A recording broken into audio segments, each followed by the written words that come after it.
Good morning, friends, and welcome. Let's start with a prayer together.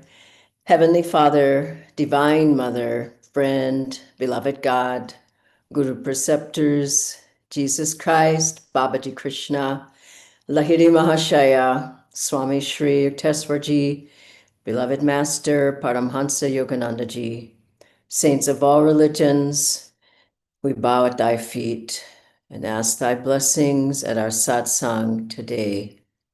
May we feel thee within our thoughts, within our minds, within our souls.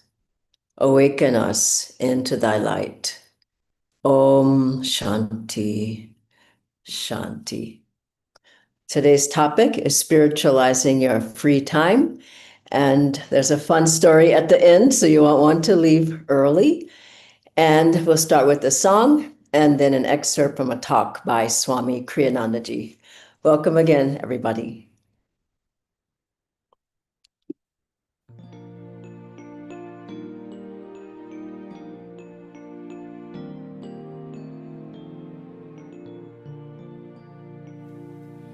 Peace gave us the mountains, peace gave us the sky. Nightly when starlight enfolds us, peace is its lullaby.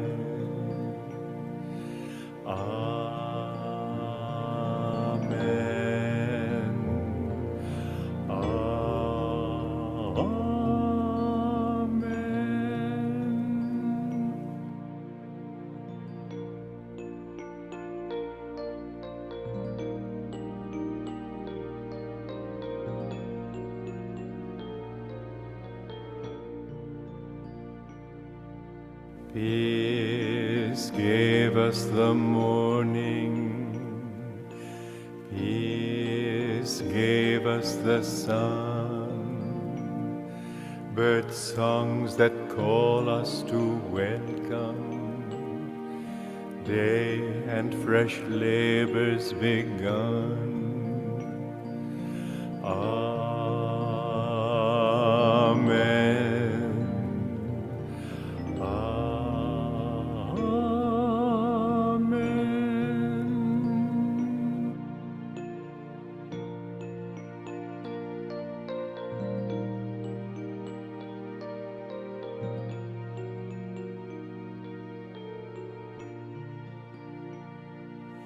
Peace gave us the seasons, peace gave us the rain, cool clouds that gather to bless us, mist hands that soothe away pain.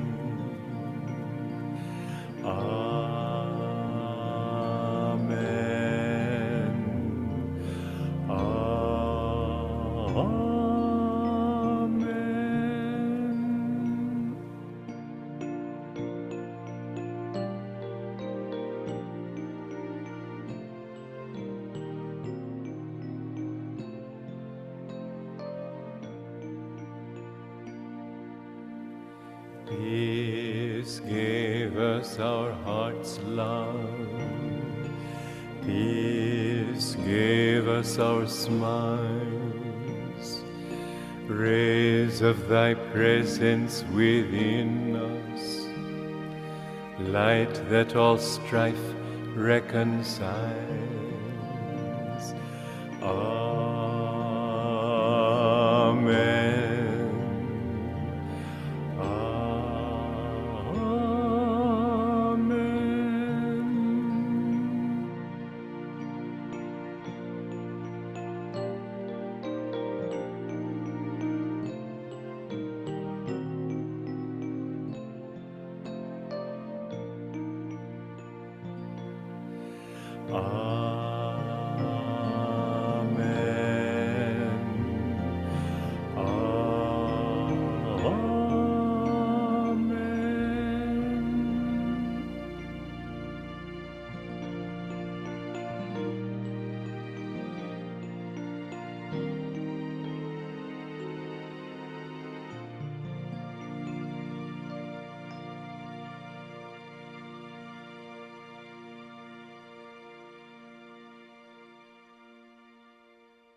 Most of the time, our lives are not set for heroism.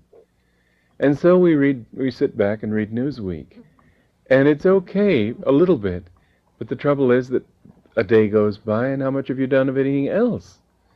And another day goes by, and how much have you done of anything else? And a year goes by, and what did you really accomplish? And you think, well, life is long, but you wake up at the age of 70 and realize that it wasn't long at all. A friend of mine was talking about his mother, who, at the age of 85, couldn't remember what happened yesterday, but could remember clearly all the little things that happened when she was 20.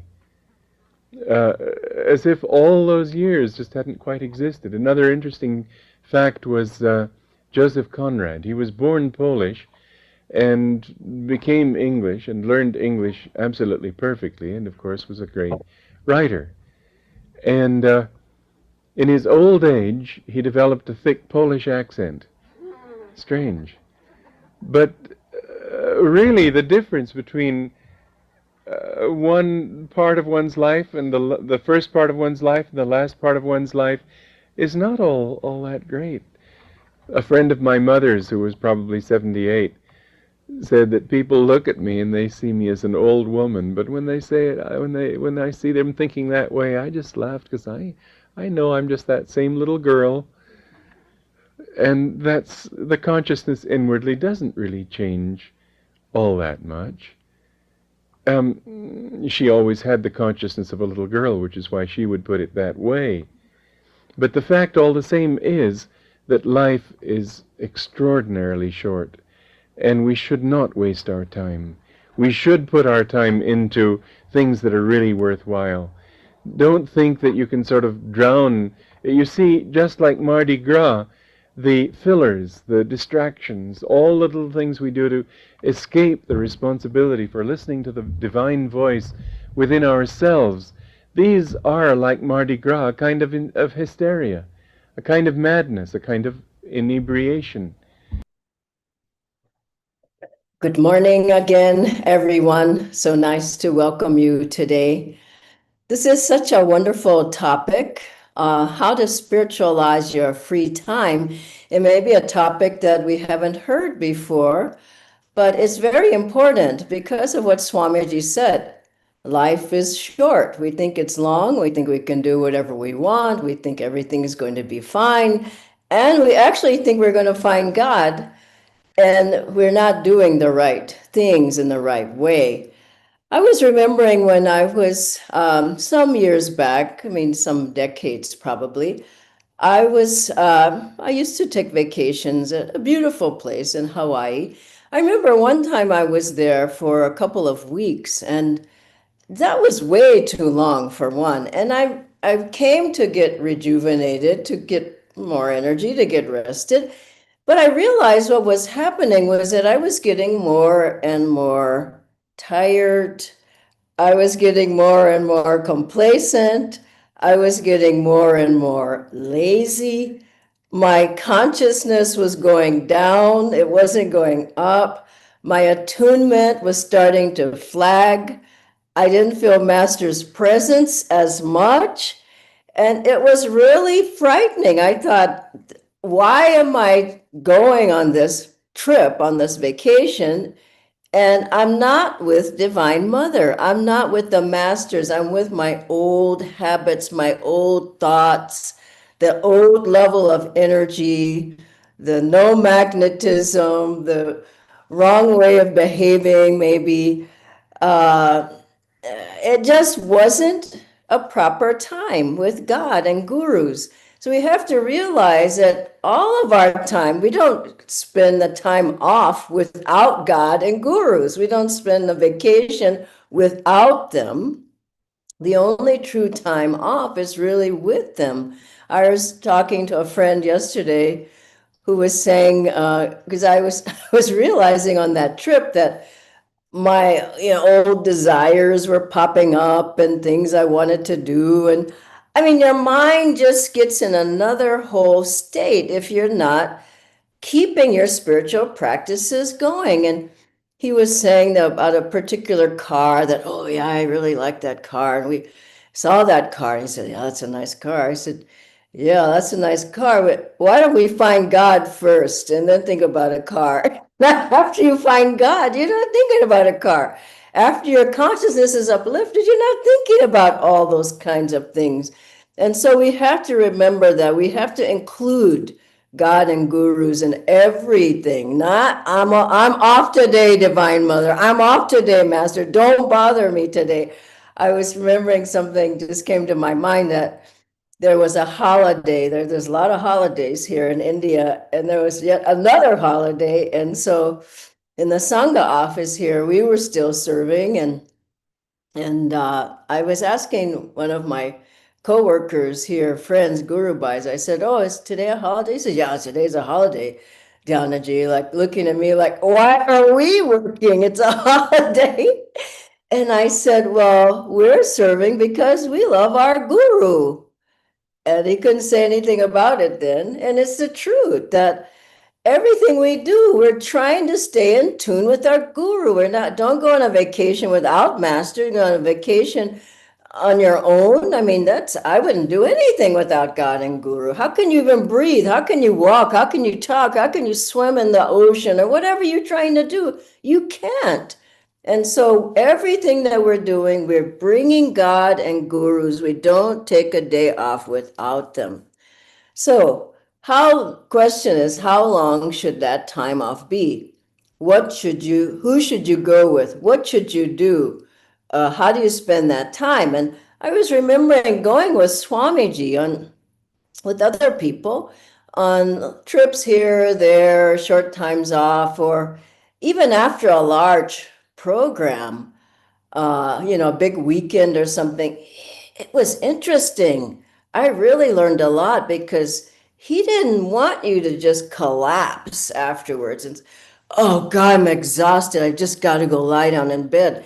He would always just want to keep the energy up, not just from high to just boom, rock bottom. So he would say, oh, after whatever the program was or whatever. And I remember the times with him was a completely different time off, completely different vacation. It was always high consciousness. And if we had done a big program, he would say, oh, let's go for a walk, or right afterwards, or let's go for tea, or let's have tea, or let's go for dinner, or let's also watch a movie. And you didn't want to do any of that. You were just exhausted.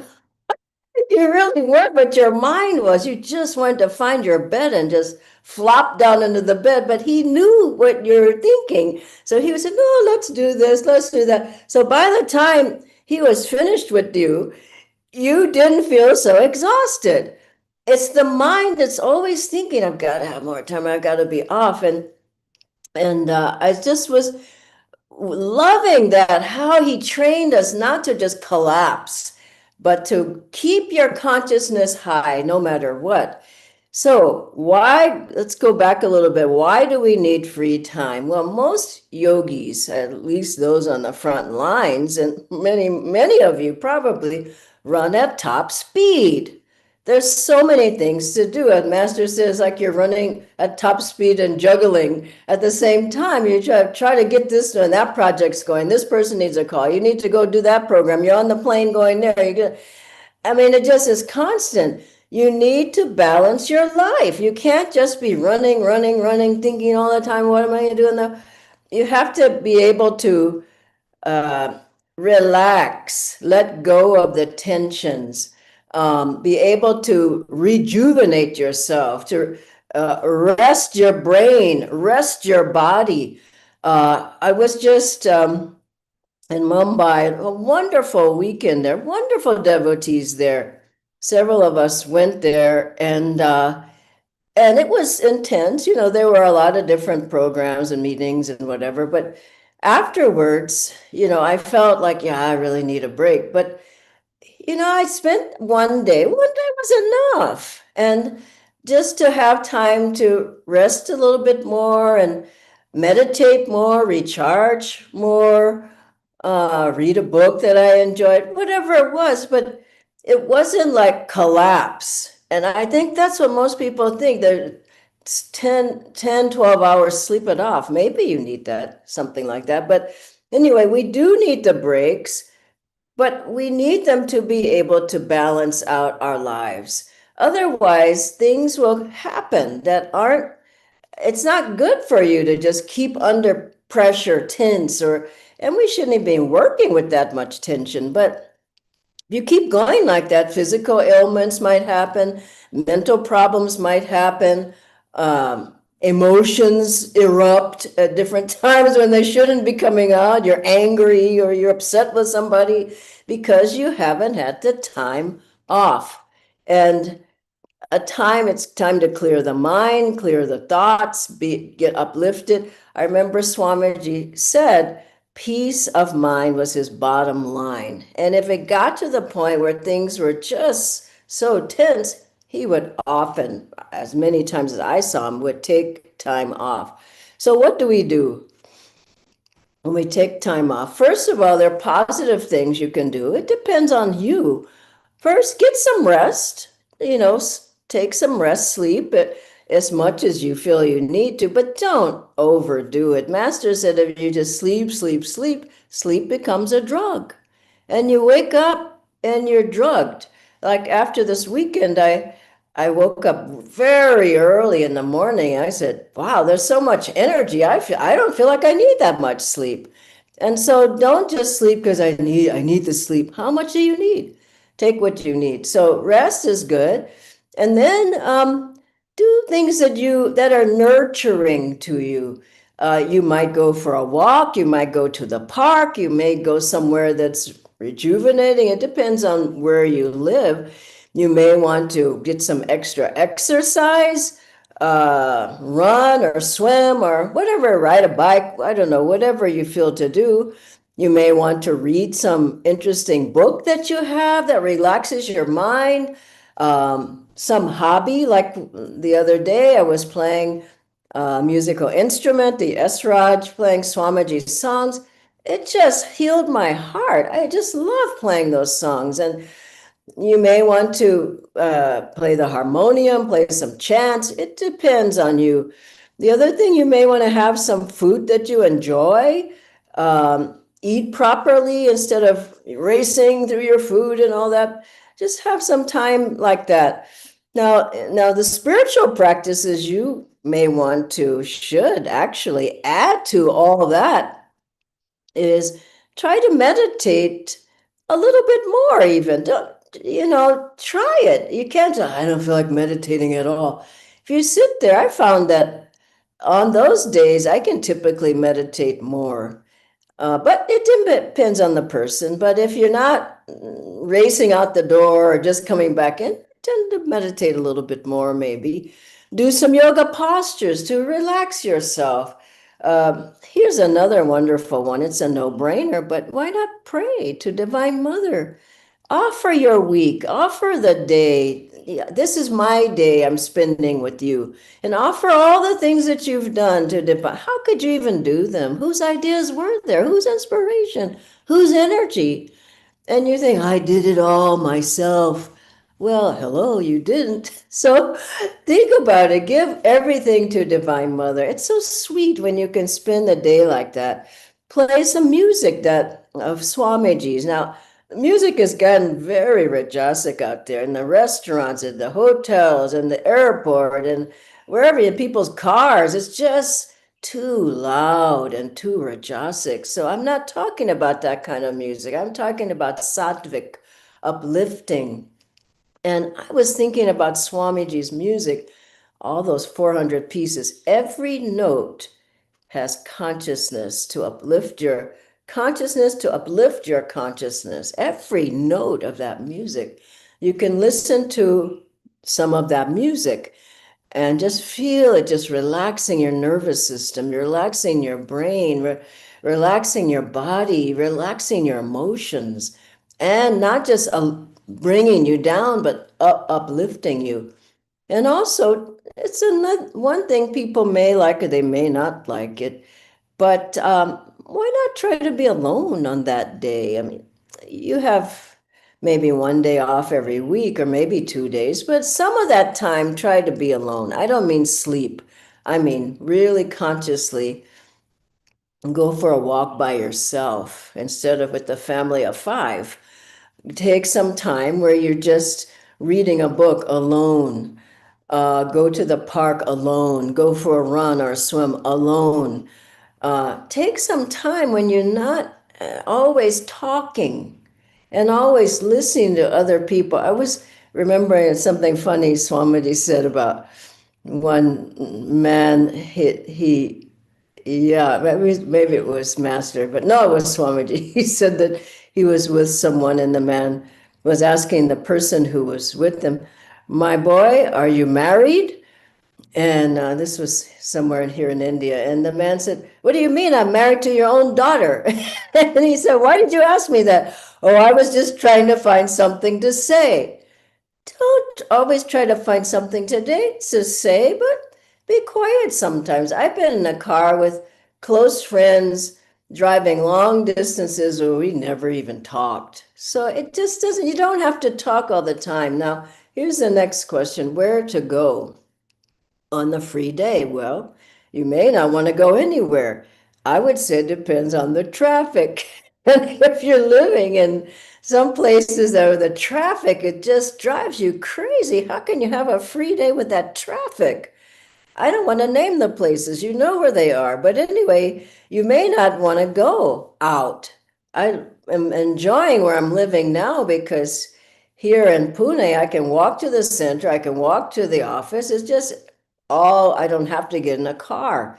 And so you may want to stay at home on that day. You may want to go out in nature to a park or some reserve or bird watching. I would love to do that. But somewhere that's more quiet, somewhere that's beautiful, clean, uplifting. You may want to go to some mandir or a temple or a pilgrimage spot to the center even and just meditate on your own there. I would say avoid loud places like a mall. How can you relax in the mall, really? It's just too loud. The people is crowded, the noise, the music, the rajasic energy. So avoid places like that if you possibly can, unless you just really need to go. And who do you go with? Go, first of all, go with friends, but if you need company, if you don't need company, why be with people all the time? That's the question I have.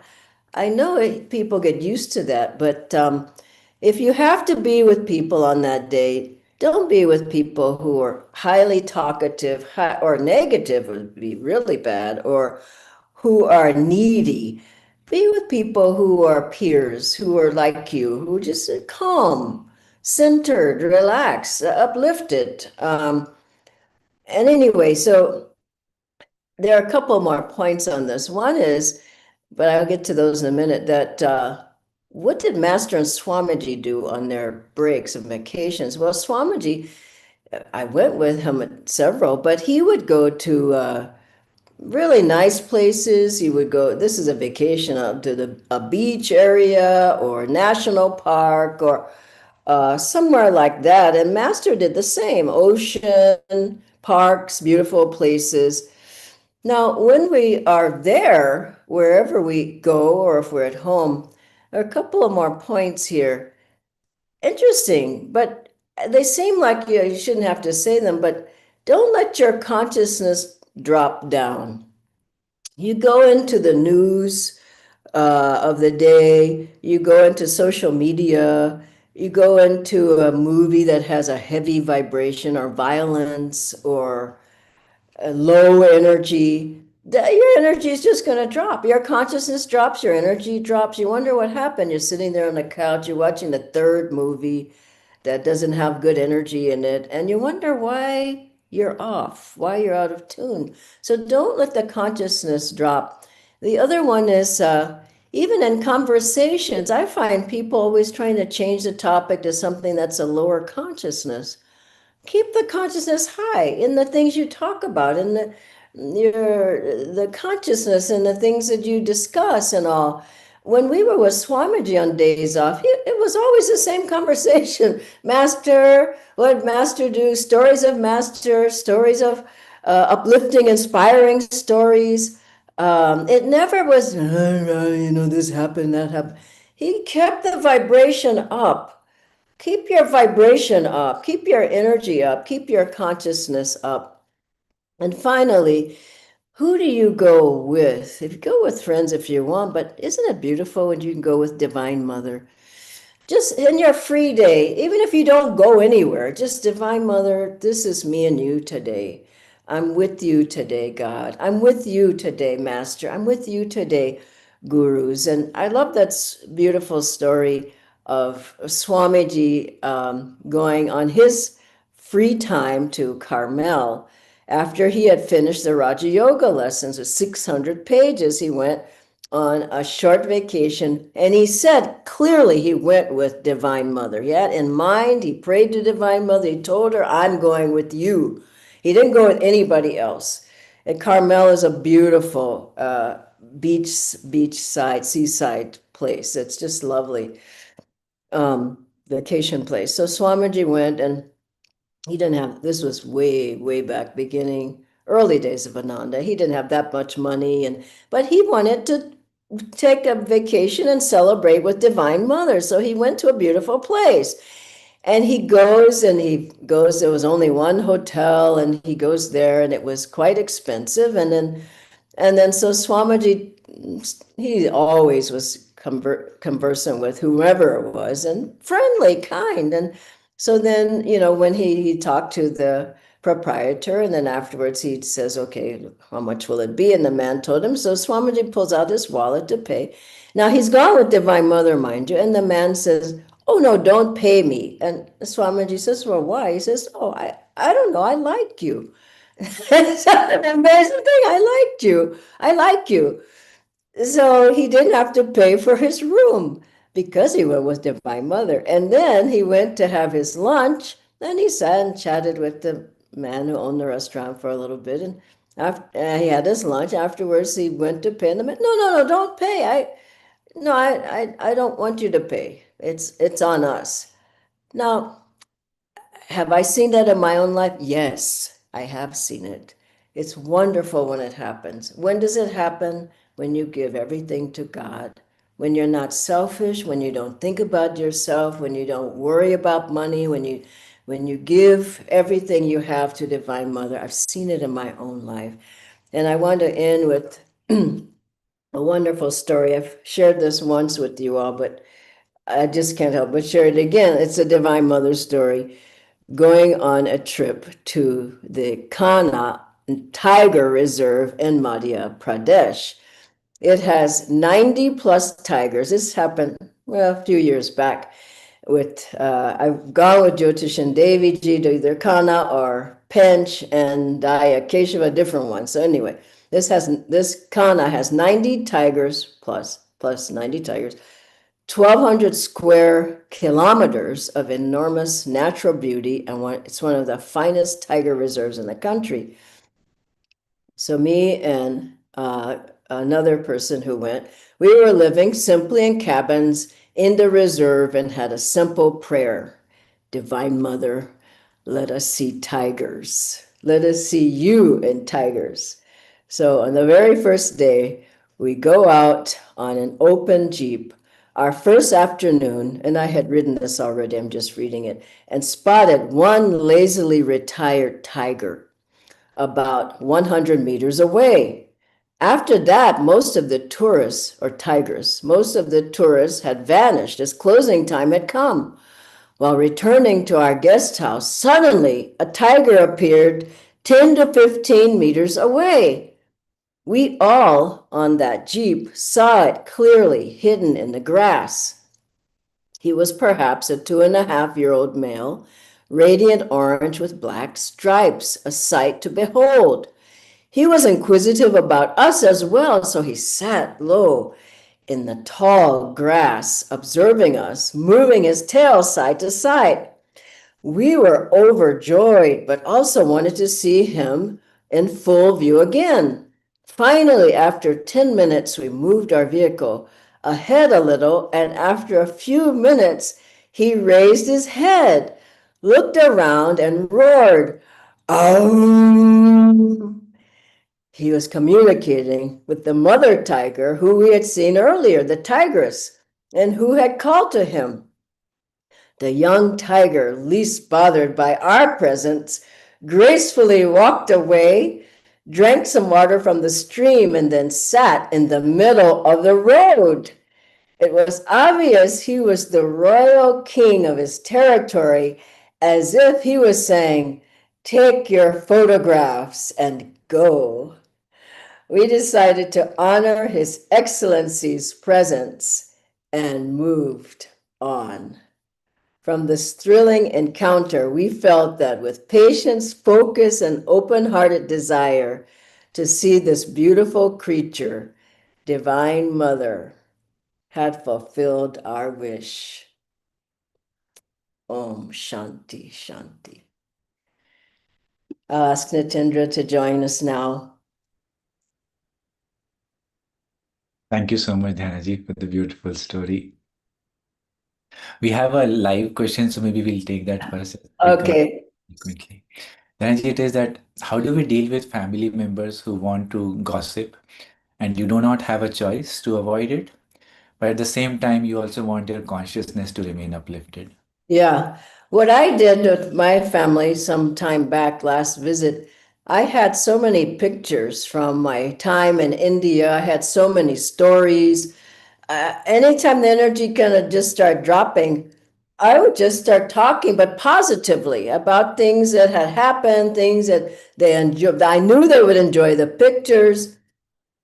They were oohing and eyeing, and so I would say, just get involved. Don't shrink down and go, "Oh no, they're taking over," no?